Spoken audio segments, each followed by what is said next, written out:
ကောင်လေးကဉာဏ်ရည်လုံကောင်းမွန်သောသူများသာအောင်မြင်နိုင်တဲ့အလွန်ခက်ခဲတဲ့စာမေးပွဲတစ်ခုကိုဖြေဆိုနေသည်ဆရာမကအချိန်စမလိုက်သည်နှင့်ကလေးများသည်မိကုံးများကိုစတင်ဖြေဆိုကြသည်ကောင်လေးသည်ဉာဏ်လုံကောင်းပြီးပု္ပ္ပစာတိုင်းရဲ့အဖြေကိုရေးချနေလိုက်သည်ထို့နောက်ဆရာမကအချိန်ပြည့်ပြီလို့လမ်းអော်လိုက်သည်ဆရာမသည်အဖြေလွှာများကိုအမြန်မှတ်ပေးလိုက်ပြီးအမှတ်အများဆုံးဖြစ်သူကိုသာကြေညာလိုက်သည်အမှတ်အများဆုံးရသူမှာမောင်ပြည့်ဟုကြေညာခဲ့သည်ထို့နောက်ဆရာမသည်အတန်းထဲမှချက်ချင်းထွက်သွားခဲ့သည်ကျောင်းသားတိုင်းကမောင်ပြည့်ကိုချီးကျူးအံ့ဩနေခဲ့ကြသည်အမှတ်အများဆုံးရသူသည်ဒုတိယအဆင့်ကျောင်းပေါင်းစုံပြိုင်ပွဲသို့ဝင်ပြိုင်ရမည်ဖြစ်သည်သူရှိတွင်မိန်းကလေးတဦး၏ခဲတံသည်ရေမြောင်းထဲသို့ပြုတ်ကျသွားတာမြင်လိုက်သည်သို့သောဘသူမှလက်မကြည့်ပါကောင်လေးတဦးတည်းသာရှေ့သို့တို့၍ကူညီပေးခဲ့သည်သူသည်ခဲတံကိုနှစ်ပိုင်းချိုးလိုက်ပြီးတဝက်ကိုပေးလိုက်သည်မိန်းကလေးကအလွန်ကျေးဇူးတင်ပြီးနောက်မှကျေးဇူးဆက်မည်ဟုကတိပေးခဲ့သည်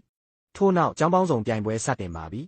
စာမေးပွဲမေးခွန်းသည်အလွန်ခက်ခဲသောကြောင့်ကျောင်းသားများဆိတ်ရှုပ်ကုန်ကြသည်ကျောင်းသားတဦးကပင်မေးခွန်းကြည့်ကာအခန်းထဲမှထွက်ပြေးသွားသည်ကောင်လေးလည်းမေးခွန်းလဲမှုကြောင့်ရှုပ်ထွေးနေခဲ့သည်မိန်းကလေးကတော့အားလုံးဖြေဆိုပြီးထွက်သွားခဲ့သည်သူမထွက်သွားစဉ်အဖြေများရေးထားသောစာရွက်တစ်ခုကိုကောင်လေးအတွက်ပစ်ချပေးခဲ့သည်ဒါပေမဲ့ကောင်လေးကကောက်မယူခဲ့ပေသူသည်မေးခွန်းစာရွက်ကိုတေချာကြည့်ပြီးမေးခွန်းလဲထားတယ်ဆိုတာသဘောပေါက်ခဲ့သည်သူသည်မေးခွန်းများအားလုံးကိုဖြေဆိုနိုင်ခဲ့သည်ဆရာမသည်အောင်မြင်သူများကိုကြေညာခဲ့ရာမောင်ပြည့်သည်ထပ်မံအောင်မြင်ခဲ့ပြန်သည်နောက်ဆုံးတွင်ကျောင်းသား9ဦးသာတတိယအဆင့်သို့ဝင်ရောက်နိုင်ခဲ့သည်ဒီတစ်ချိန်ကတော့ကစားပွဲတစ်ခုဖြစ်သည်သူတို့သည်အနက်ရောင်နှင့်အဖြူရောင်လေးထောင်ကွက်ကိုမနင်းရဘဲအဝါရောင်လေးထောင်အကွက်ကိုနင်းပြီးတစ်ဖက်ကိုဖျက်ကျော်ရမည်ဖြစ်သည်ကောင်မလေးတစ်ယောက်ကဒါဘလို့မှမဖြစ်နိုင်ဘူးဟုပြောသောအခါဆရာကလည်းကောင်မလေးကိုအိမ်ပြန်တော့ဟုမောင်းထုတ်လိုက်သည်နောက်ထပ်ကောင်မလေးသည်တစ်ဖက်မှရှိတဲ့တခါးလက်ကင်ကိုကြိုးကွင်းနဲ့ပစ်ပြီးကျိုးပေါ်တက်လျှောက်ကဖျက်ကျော်နိုင်ခဲ့သည်နောက်တစ်ယောက်ကအဝါရောင်အကွက်ရှိရာသို့အားနဲ့လန့်ခုန်သွားပြီးအလွယ်တကူဖျက်ကျော်ခဲ့သည်မျက်မှန်နဲ့ကလားလေးသည်စီးမြင့်ရဲ့ဟာကွက်ကိုအသုံးပြုကာဒူးနှင့်တတောင်စစ်များဖြင့်လေးဘက်ထောက်ပြီးတစ်ဖက်သို့ရောက်ရှိခဲ့သည်နောက်ဆုံးတွင်ကောင်လေးအလက်ရောက်လာခဲ့သည်ထို့နောက်ခဏစဉ်းစားပြီးနောက်တဲ့လျှောက်သွားခဲ့သည်အမှန်တကယ်တွင်ထိုလေးထောင်ကွက်များသည်စတုကံများသာဖြစ်နေခြင်းပင်ဖြစ်သည်